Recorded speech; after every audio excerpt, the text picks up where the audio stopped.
you somebody that sometimes has that sinking feeling, when you go into a meeting and you find yourself immediately comparing yourself to other people? You're concerned and worried about, is this the day I'm actually going to get found out for my limitations? Am I going to become exposed for the things that I don't know?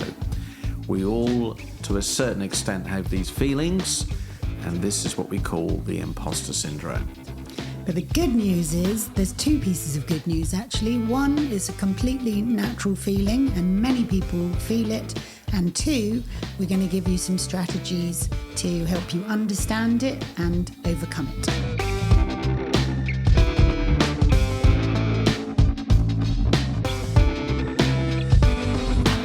So today's episode, yes, it's all about diving deep into the imposter syndrome.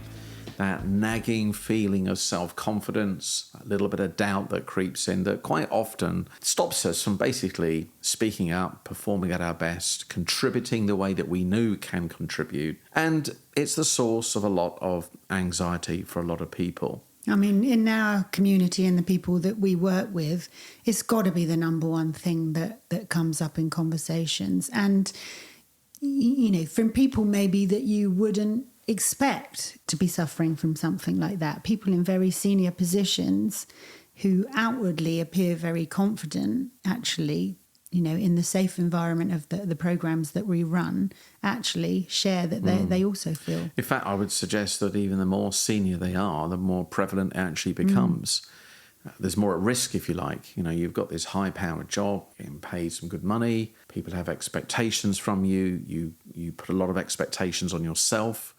And whatever was there before has now been amplified as a result of that. So I think it's exaggerated sometimes in those senior... And as you say, I'm sometimes sitting alongside very senior people at the events I go to. And I'm gobsmacked that the person's revealing to me the feelings of being an imposter in the role that they've got. How did I get this job? It's not a day goes past, they would say, that where I'm not worried or questioning myself. And it's a very real thing. You can't just say, remove it. You don't have to worry about it. You're great. You're fine. It's a very, very real phenomenon. But as you say, the good news is we can do something about it. Yeah. And actually, looking at some of the stats and facts, you're suddenly fine. You're not alone. In fact, in some research that I found in a YouGov poll, researching for this episode, 58% of people actually reported feelings of imposter syndrome, which, that's a lot of people. It's a lot of people. I mean, I've read that up to 80% of people face some sort of feeling of imposter syndrome at some point during the week. Yeah. For 1 in 20, actually, from the research, that was a daily occurrence. So every day feeling like that. I mean, I try, in preparing for this podcast today, I was thinking about this myself. If we're honest about it, which sometimes can be difficult, we all have it to a certain extent. And I think this is the point we're trying to say here.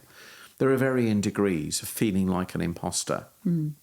We all have it to some degree. I think it's when it becomes debilitating, when it prevents you, when it stops you. So, once we find a label for something, it's much easier to understand it. And I think a lot of the people who talk to us who come into this program, some people would label it as imposter syndrome. Others don't, but they talk about it. The symptoms are in very much feeling like an imposter in their own world. And I think, some people might more describe the symptoms. So, I feel nervous when I go into meetings, or when, I'm meeting a new group of people, or when I've got to do a presentation in front of people that I perceive as maybe being, more expert at something than me.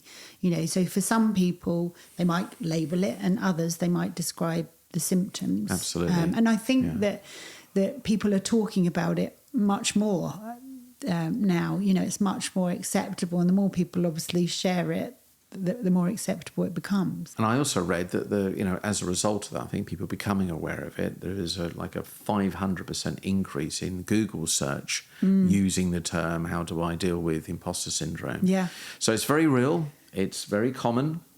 And as you said before, There are solutions, and that's what we want to talk about. Maybe we'll just talk a little bit more about understanding it, and maybe some of the various ways in which it actually shows up, to understand that a little bit further. Yeah, and then we'll get into some solutions. Absolutely. And there's several different sort of types of imposter syndrome, and they all come with their associated lies that we end up telling ourselves. So, for example, a soloist imposter syndrome is where you think that you have to be able to do it all yourself, and if you don't, it's some sort of failure. Yeah, and they will find themselves attributing credit if other people have helped them. Oh, it wasn't really me. I didn't really do it. It wasn't all me. And so therefore they're attributing credit to other people rather than themselves. One that is exceedingly common that most people can associate with is perfectionist pattern. And that is that need to be perfect, as the name suggests. So we over-engineer things, we overthink things, we put a ridiculous amount of effort into something when really, actually, you're getting a very diminishing return from the effort you're putting in. Yeah, and you think that, in a work context, absolutely. And also, if someone's coming round your house and you think they're going to see everything, and everything has to be absolutely perfect. But the truth is that people don't see those little things. No one cares. I don't even notice at all. Yeah, absolutely. Expert is another one. Got to be, authority and expert on everything. And you've got to, I'm not going to talk about anything. I'm not going to open my mouth. I'm not going to contribute for fear that I might not come across as an expert. I don't have the authority to speak on this subject because I feel like I should have more expertise. Or that other people in the room know more. Will know more than you do. And therefore I'll be judged. Or that, the question or the statement you're going to make is going to be a silly one. And you literally, as they're speaking, they're shying into their inner shell because they've got all this knowledge, but they won't reveal it because they feel they're being critiqued with every word or every sentence or every quote, every stat they come up with. They can't allow themselves to be tentative. They have to be absolutely precise and have to be accurate. So, prevents them from really contributing in a healthy way. And what about the Superman or Superwoman, thinking that, in today's busy lives, you've got to stay on top of everything. You've got to be able to, get everything done and be great at everything that you do. Totally unrealistic and puts so much pressure on people. And then finally, there's the great mind, the feeling that you need to be an absolute authority. The wise person around a given topic, similar to expert. Indeed, yeah. And God forbid, should there be anybody in the room with better qualifications than you, then you're really going to shrink into yourself. So basically, in all of these examples, it's really about, being worried that you're going to be judged for something, and a lot of times for stuff that, people just don't care. Well, they're not even thinking about it, and they're not making those judgments. So as we described, that each of these 5 types, they all carry these untruths. And we're carrying these untruths. We're telling ourselves a lie about it or an untruth. And then that untruth becomes, as we know, as we talked about before, it becomes a strong belief. And that belief will impact how you show up and your behaviour. Now, as we know with beliefs, if you have a belief system like that, it is going to determine your behaviour. So we gradually have to tackle those belief systems. And that is the only way that we really can start to soften the impact. I guess the question is, with imposter syndrome, is it something that you can remove completely? Is it something you can just have to live with? Or is it something you can just lessen? And I think that in thinking about, solutions to it, it's useful to explore, where it comes from in the first place. How do we develop these thoughts of imposter syndrome? And I think, historically, people thought it was more to do with the sort of male-female divide or minority divide, as it was in the workplace. And actually still now there are some legacy sort of social constructs in the workplace that that gives rise to feelings of imposter syndrome. I mean, back in the day when I was working at Ernst & Young, we had this culture of support staff and professional staff. Those were the labels that were given to the client-facing professionals versus those that support them, irrespective of the seniority of people in support staff. Some very senior people, but with that label. And I know that, the way that is set up, and it's the same with law firms as well, today it can give rise to a feeling of less than, less than those people that are in the client-facing roles. Yeah, I mean, a lot of corporate roles, the names themselves and the feeling of hierarchy that they create, those labels, then people start to live towards those particular labels. And if you're in any shape or form have some degree of imposter syndrome, that's just going to exaggerate it even further. Yeah, and it is a self-fulfilling prophecy, isn't it? So important, to think about that, and you're actually aiding something that is already a difficulty, just purely because of the labels you've got. I think as well, a relative of mine, when she joined university, she hadn't come from a private school.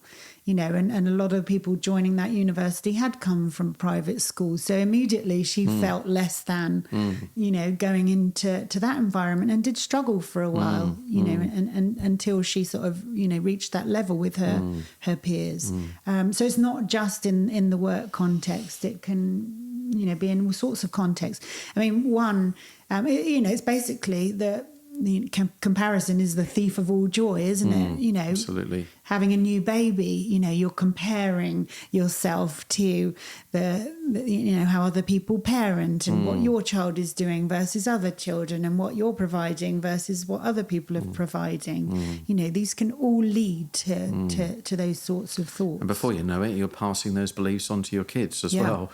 Yeah. I remember distinctly, before I got into the speaking a career in speaking and learning and development, I was around my sort of late 20s, and I'd been to the States, and I'd seen a speaker on the stage, and I just knew that's something that I wanted to do. I was looking at the speaker thinking that just looks like a fun job to do.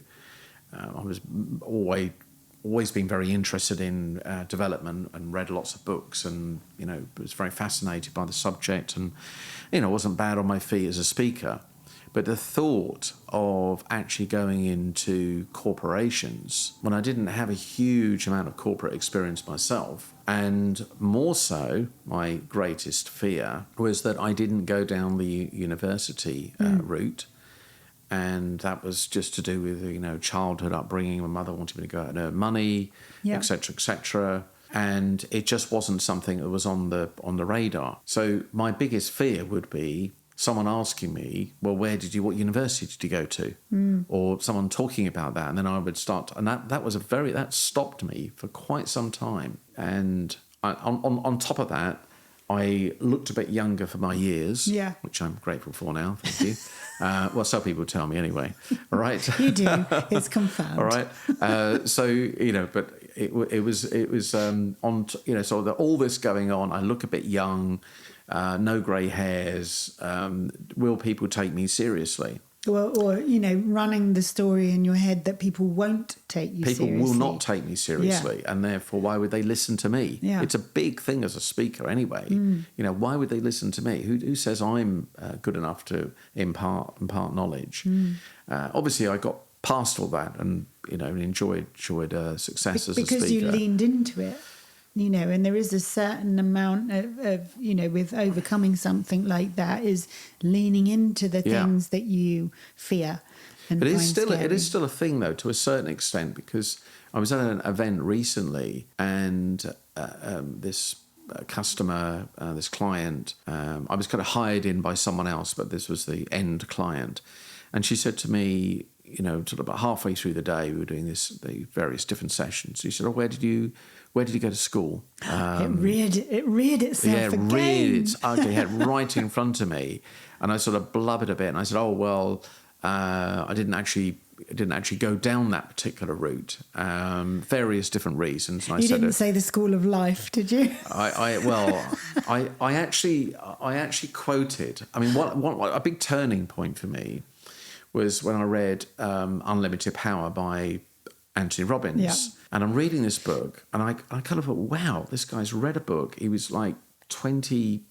He's something like 28, 30, not much above 30, about the same age as me, maybe a few years older than me, I think I remember at the time. And he'd written this book, and in it he talked about the fact that he doesn't have, a PhD, but he has a PhD in results. And that line stuck with me. I thought, okay, I had been very, very successful in my 20s. Yeah. I'd done very, very well in sales and sales management. I'd had expensive cars and houses and earn a ton of money. So I had that reference point. But it was the fear of the corporate kind of world. Yeah. Anyway, so I read that and I thought, he's absolutely right. And that was a breakthrough moment. But even this lady, not because I couldn't give her an answer to that, she went further and she said, well, where did your mother go to school? I thought, what is going on here? She definitely doesn't want to know that. Right. I don't know. So actually, but in my head, I just had to quickly regroup and think, okay, this is about her. Yeah. She probably is one of those people that judges herself based on her, professional qualifications. Or her inner strength comes from that. Yeah. But possibly because of another insecurity. Yeah, yeah. Whereas I have, from those early years, always thought to myself, the most important thing of everything, yes, a good education is great, but actually the most important thing is results. So what I'm saying is actually it's real life experience that's what people really care about. Can you reference things? Can you give examples? And I know when I'm standing in a room, they're not listening for my qualifications, they're listening for my credibility. Absolutely. Based on the experience I've had, how referenceable I can give examples that apply to them. And I think that actually, there's so many examples around the world of people being ultra successful without having the, going to the right school or getting the certain degree and that sort of thing. Countless examples of that. And I think you're right. The credibility does come from the stories that you can tell from your experience. An education might get you a foot in the door somewhere, but you've got to prove yourself once you're in there. Yeah, absolutely. And it's comforting to know. I was listening to a podcast the other day about imposter syndrome, and they were reeling off countless numbers of CEOs of the good and great organizations in the world. Even Einstein was quoted as somebody who had imposter syndrome. I think it's interesting the role of the ego in imposter syndrome, because caring about what other people think is actually quite an egotistical of course move, it is, isn't it? Yeah. And being willing to be vulnerable with people is actually something that really builds strong bonds and strong relationships. So, that is a more powerful strategy than holding on to these, imposter thoughts. And actually, by people sharing things, like some of their vulnerabilities, others are more willing to do that as well. And what's more, for parents, it is very powerful to show your children how to fail safely, and be willing to show those vulnerabilities, and that you're not perfect, and for them growing up thinking that they have to do everything, perfectly themselves. It's absolutely huge. And I think the point on ego is really a good point, because the people that have imposter syndrome wouldn't necessarily be recognizing that. And they probably would feel, you're listening to this and you're thinking to yourself, oh, that's a bit rude. Of course I don't have an ego. Well, it might be one way of thinking about it. Is it actually, in truth, it is your ego that's getting hurt. You don't want to look vulnerable. You don't want to look weak. So yes, it's a healthy part. Ego's not a bad thing. No. It's a healthy thing. If we didn't have an ego, we wouldn't care. The reason you care is because you have an ego, right? We're not talking about being egotistical. That is very different. But it is your ego that is getting hurt. So it's got good intention, but knowing that that's all it is, and that actually other people aren't as bothered as you are. Yeah. And that willingness to demonstrate some vulnerability is very, very powerful. How freeing is it, to allow yourself to make a mistake, to allow yourself to step into a conversation that you don't know all the answers, that you're not going to not speak in case you can't remember a date or a name or a person, or you run out of facts and figures and numbers to support your argument. When you in that space, people will help you. It's just so, it's such a choking mindset to communicate from. I mean, this podcast and doing this podcast is a great example. I can't say that, when we first started talking about doing it, there wasn't some fear associated with it. But, I've certainly suffered with imposter syndrome in the past and could have let that get in the way of doing something like this. But I chose to lean into it, and actually I'm really glad, that I did. And hopefully the listeners will be too. I think a summary of this section is just to recognise that if you have these beliefs, you have these thoughts, you have these untruths, you will be seeking them out. Unconsciously or consciously, you will be seeking them out. You will recognise them, and then they further support your belief. Yeah, it's a self-fulfilling prophecy. If you're worried about getting criticised or judged, and somebody judges you, you go, there you go, there's a reason I shouldn't do it. Yeah. But you're interpreting it as a judgment. You're interpreting it as a criticism. Someone else would go, oh, that's an interesting point, Lisa. I hadn't really thought about it that way. Yeah. Oh, actually, maybe that might be adding to my thinking, rather than thinking it's a judgment. Oh, I've got it wrong. Yeah. And that's the point. It's not right or wrong. Yeah. You have made it so as a result of your original belief you have. And the good thing is that you can choose to shrink and go further into yourself, and through the strategies that we're going to share, you can choose to lean into it and look at your successes and find the evidence to the contrary. Just one last thing. I remember listening to this podcast the other day. There was this scientist, and she said how she'd done very well at school, gone to university, got a master's degree, but she was looking around her and she was thinking, everyone else around me, one, is they're mainly male, and two, most of them got PhDs. That's why she was talking about it, right? So what's she doing now? She's trying to get a PhD. Yeah. But she has learned to recognise that, and she's learned to understand that she has got something to contribute, and by working through that, she's allowed herself to get into to progress. Yeah. But there were times when she was pulling back because it was so debilitating. Yeah. And she is a super, super clever individual. Yeah. I mean, put herself against the bulk of the population, and she'll be in the top 2%. Yeah, others will be in her company thinking, wow, I definitely can't most make of a point her family in her are presence. completely blown away by her success. But of course, when they give her support and they make encouraging comments, because she has this sort of expert pattern that we talked about earlier, she completely discredits them. She'll She goes, explain well, it look, away. I appreciate the love and support, but you don't actually know my world. You're not an expert. You're not a scientist. You don't understand really what I do. So how can you say to me that I'm going to be okay? And that is a challenge, isn't it? Yeah. When you're receiving support and credit from well-intentioned people, we tend to discredit that support or those comments because they're just saying that. They're just saying that. Well, they are just saying it, of course, and maybe there is some truth in it, but recognising that actually, that's going to limit it's going to limit your experience if you're not listening to what other people are saying. So let's look at some practical strategies for overcoming this, shall we? And we'll put these in a little tool that people can download as well. So don't think you have to remember all of these. I did find actually a lot of the information I was listening to was more about the complaint than the solution. And I don't want to dismiss the complaint or the symptoms. I think they are important, and actually hearing about it, recognising it, in part is curative.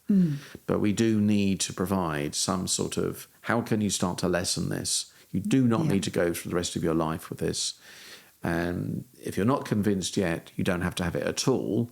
You can certainly, hopefully, hang on to the belief it doesn't need to be as prevalent as it is. Turn down the dial. Indeed. Yeah. Dial it down. So the first thing is to recognise that it's a completely normal feeling. You know, the stats that we shared at the beginning of this episode completely support that. Yeah. You know, I doubt you will come across many people that have never felt it at one point. So recognise it's a normal feeling. Yeah, that's the first thing. Second thing I would say is change the script. So pay attention to your inner dialogue. When we speak our truths out loud or inside our head, we hold on to them. If you argue for your limitations, you get to keep them.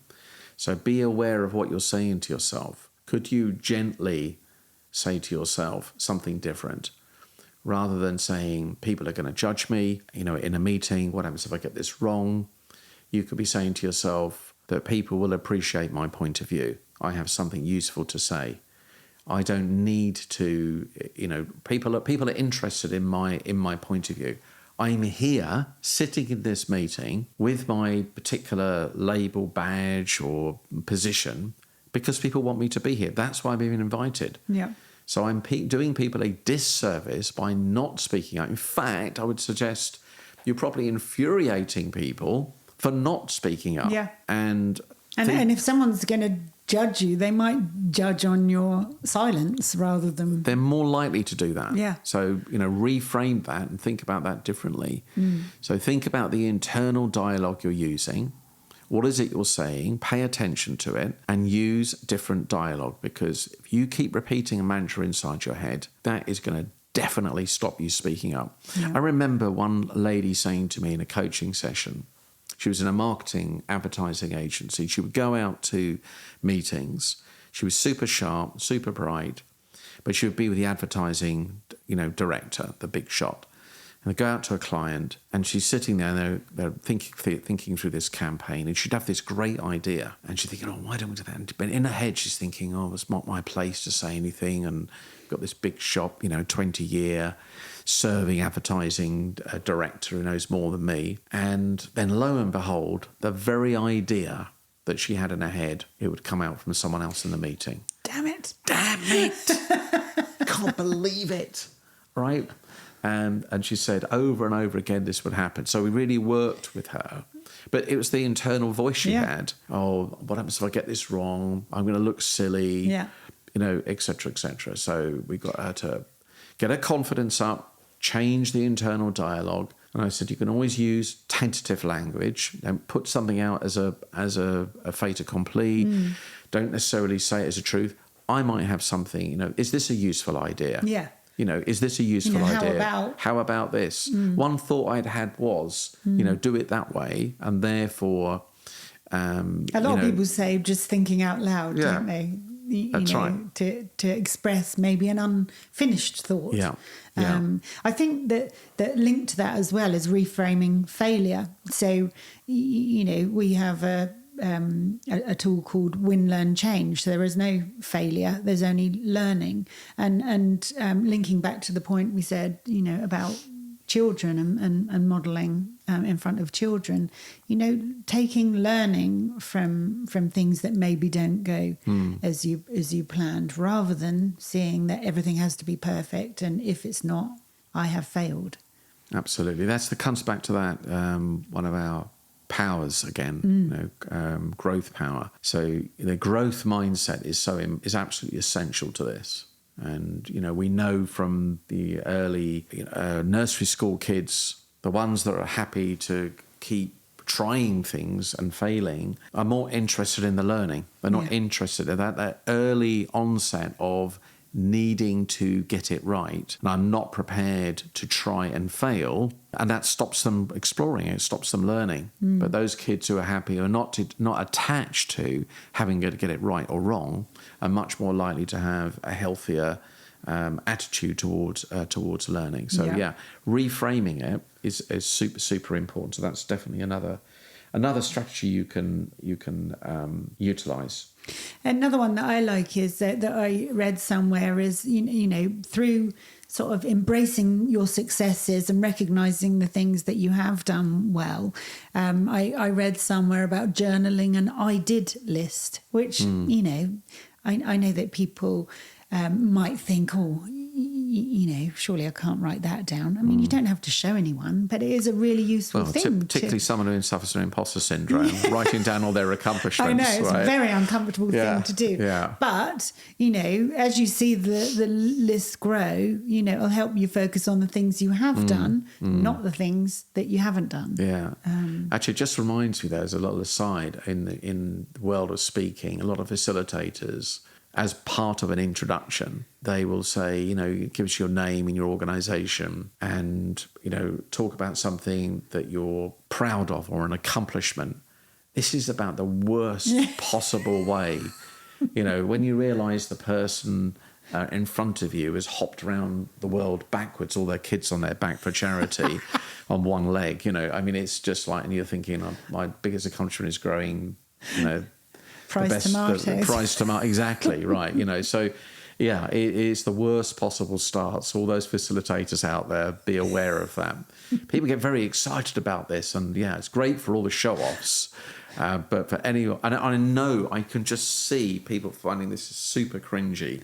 I mean, you know, that was always a common one back in the sort of, you know, it was always part of the introduction in the 90s. Hopefully people like you have changed the script. Well, you're just trying to think of something, I haven't got anything impressive to say. What can I say? And you're listening to all the other people speaking. You're thinking, no, it's... Fueling the old imposter syndrome. Absolutely, stirring it up, making it worse, etc. Another particular useful strategy is to hold on to the belief before you go into a meeting, because once you're in the meeting, the cogs are whirring away and you'll get caught in this sort of vicious circle of negative self-talk. So before perhaps you go into the meeting, take an intention of being curious. Go in there and be curious. Go in with the belief, I don't need to know everything. I don't need to portray myself as an expert.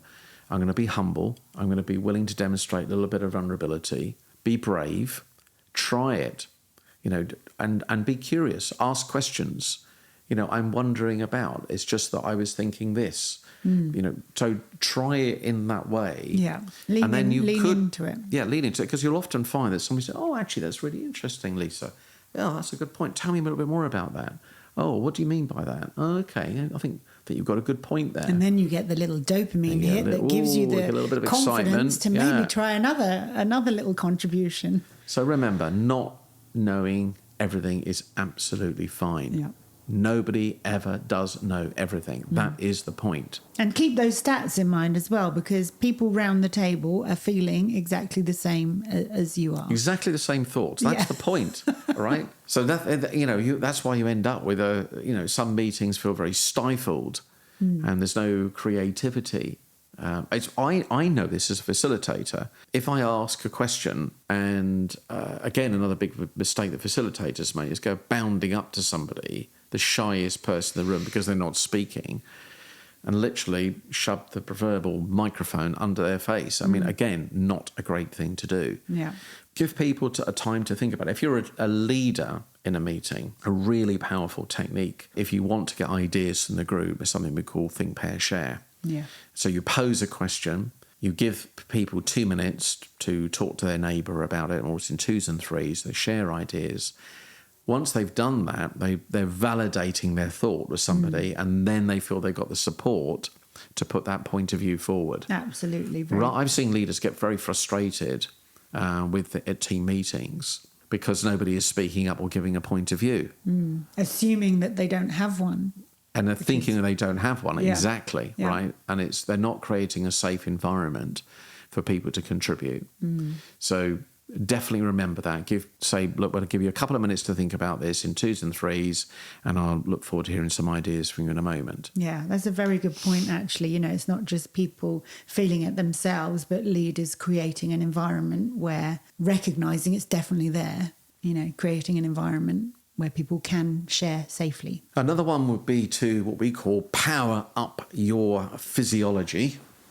So use your physiology to power down those feelings of anxiety. When people go into a meeting, they can literally feel their anxiety levels going up. They can feel their heartbeat increasing, their body temperature going up, breathing gets faster. And that just gets you in a stuck state of like an anxious whirlwind. So before you go into that meeting, maybe just do a little bit of calm breathing. And even in the meeting itself, just if you notice yourself getting anxious, then just, you can gently slow down, particularly if you want to lower feelings of anxiety, just elongate your outward breath.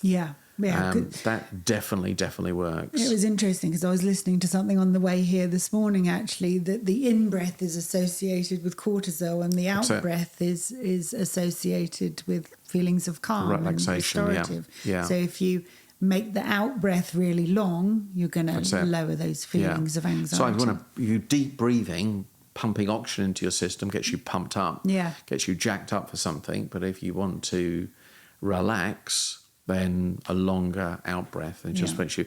And once you get that rested, calmer feeling, the feeling of anxiety lessens, and then you're much more likely to speak up. But unless you get control of your breathing, then it doesn't matter what you're saying to yourself.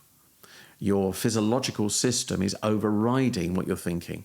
And then you can't think. No, it's blocked. So the physiological system is so important. It's so critical. You can't necessarily think your way into confidence if your physiology, if the way you're sitting and the way you're breathing is actually working against you. So get control of that. Power up your physiology. Do some gentle breathing before you go in, and be aware of your breathing when you're in there. And sit in a relaxed state as well.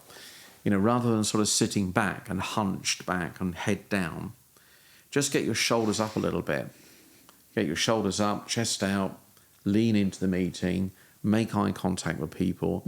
And that simple shift in physiology will actually make you feel better in the moment. So be aware of how you can use that. Another key strategy is to separate feeling from fact. We often make the stories we're telling ourselves become factual. We think they're factual. So paying attention, asking yourself the question, if you've got like a nagging doubt and you've got this fear, belief, just ask yourself the question, is this true? Just stop and ask yourself the question, silently inside your head. Is what I'm saying to myself true? Hear the mantra, hear the words you're using. By the way, you won't feel like saying this. This is a difficult thing to do because we get caught in this trap of this negative cycle of language. So you can recognise that, actually, hang on a minute, I'm feeling a certain way. Then ask what's yourself causing the that question, feeling is because I'm making a story true. It's not actually true. So, I think we've talked about before Byron Katie's famous questions, where she asks, "Is this true?" That's the question she would ask. Somebody says something about themselves, and she would say, "Is this true?" And typically, you go, "Yes, it is." And then she'll say, "Can you absolutely know that it's true?" And right in that moment, you can see the person go, okay. It creates sufficient doubt to shake the foundations of what you're believing to be true, to open into that place of, because you want to doubt limiting beliefs. That's what you want to do. Challenge the beliefs, not yourself, I think is the sort of key part of her work there, isn't it? And then she will ask, who would you be? Who would I be if I wasn't telling myself this story? Who would I be if I didn't have this script I'm just telling myself? Well, how would I behave? Et cetera, et cetera. So those are some of the questions that you can ask yourself. As I said, it requires a bit of effort to do this because it isn't the natural place you would go to. But the idea here is you have to help yourself change these patterns of behaviour. And I think, it is about consistency over time, isn't it? So, the final one, I guess, is about tracking progress. Journaling is a really useful tool to help you reflect and record how far you've come. you can use the format of win, learn, change. Say what's gone well, what have I learned, and what am I going to change for next time, and done over time, and recording your progress using some of these strategies. They will soon help, dial down some of those fears that and some of those things that rear their heads when you're faced with these situations. And this little, you can ask yourself, what mini successes have I had today? Yeah. Where did I surprise myself? What was I proud about? Yeah, leaning into it. Yeah. What was I pleased happened as a result? Yes, exactly. So, just and that's why journaling, I know people find it a little bit of I've got to make a bit of effort, but we really can't impress upon each of you how important it is that by the act of journaling, one is you're taking a thought and you're writing it down, and therefore there's a sort of feedback mechanism there. But actually, when you then read back over a number of weeks and days and weeks, months even, you can see a pattern in your thinking. Yeah. And you're thinking, wow, I'm not saying those things to myself anymore. I'm not having those negative thoughts. And because you don't realise how far you have come. Yeah. I'm always pointing out to my coaching clients or teams I work with, do you remember the first time we met? Do you remember the things you told me? Do you remember the thoughts you had? I'm not hearing any of those thoughts today. Okay, fair enough. Yeah. Well, maybe give yourself the gift of recognising that you're further on than you were. You become a different person, etc. So we do really encourage any form of tracking, any form of evidence, because you've got a belief system as a result of what you've been telling yourself. Yeah. You've gained this and you've reinforced this feeling of imposter because you've been telling yourself something in a certain way. So therefore, you've got to kind of reprogram, write a new program for your subconscious. And if you keep repeating it enough and you keep saying something different, as awkward as it will feel, by the way, it will feel a bit awkward, it will feel a little bit false, you won't feel comfortable doing it. So for those people who say, I didn't really want to do it because it didn't feel real, well, by the way, telling yourself you're not good enough is not real, right? So start telling yourself you're different to who you are, and eventually, again, that will become your truth as well. Yeah, it becomes your new comfort zone. Yeah. So look, we do recognise that people who are long-term, sufferers of imposter syndrome, it is a real thing. We're not trying to dismiss it. We're not trying to make light of it. It is very real. But we also want you to know that you can, over time, you can certainly lessen it. Absolutely. The impact of it, and you potentially could completely eliminate it over a period of time with the right level of effort. And with that, you will enjoy yourself. You will enjoy your social company more. You will network more. You will feel happier in meetings. You'll look forward to going to meetings. You won't spend all day worrying about a session you're going to the next day. Yeah. You can have a happier life as a result. It is a completely, by paying attention to this and deciding not to live with this any longer, it is the most freeing gift you can give to yourself. Absolutely. Yeah. So we hope you've found some of these strategies useful. As always, we've summarised them in a handy little power tool. And we urge you to download that tool, share it with other people, other fellow sufferers, because there's many out there. Yeah, and good luck with it. We're here always to shine some light on certain aspects of ourselves that might stop us from being the best version of ourselves. And that's what this podcast is about. So as Lisa has said, we're very grateful for you listening. We'd be even, give people the gift of sharing. Give people the gift of sharing these ideas with other people. Even better still, go and teach them to people. Yeah. Share them with somebody, or share the podcast with other people as well. And always as well share your feedback with us, because it helps us make it better and speak to some of the direct challenges that you're facing. Particularly on this subject, I'd be really curious to know. Are there things we've missed? Are there things that you feel that actually I would like to know more about this? Or what do you do in these circumstances? Because we can always do another podcast on this subject, because it is so important. Yeah. So we'd be very, very pleased to for you to provide some meaningful feedback. We very much like that.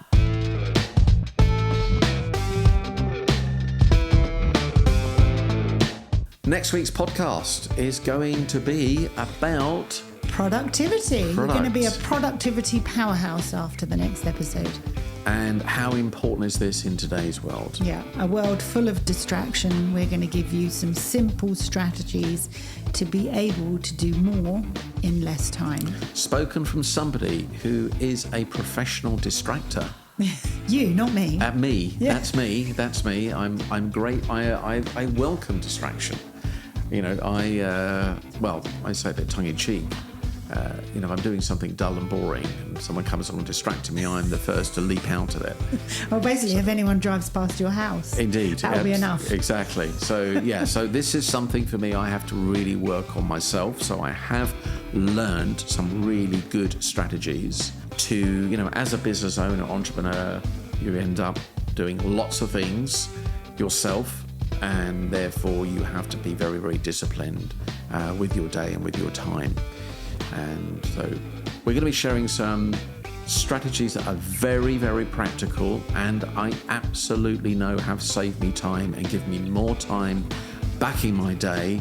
So I'm not just endlessly working into the hours into the evening to get things done because of poor productivity. So, you know, helping people live happier, more productive lives. We look forward to speaking to you next time.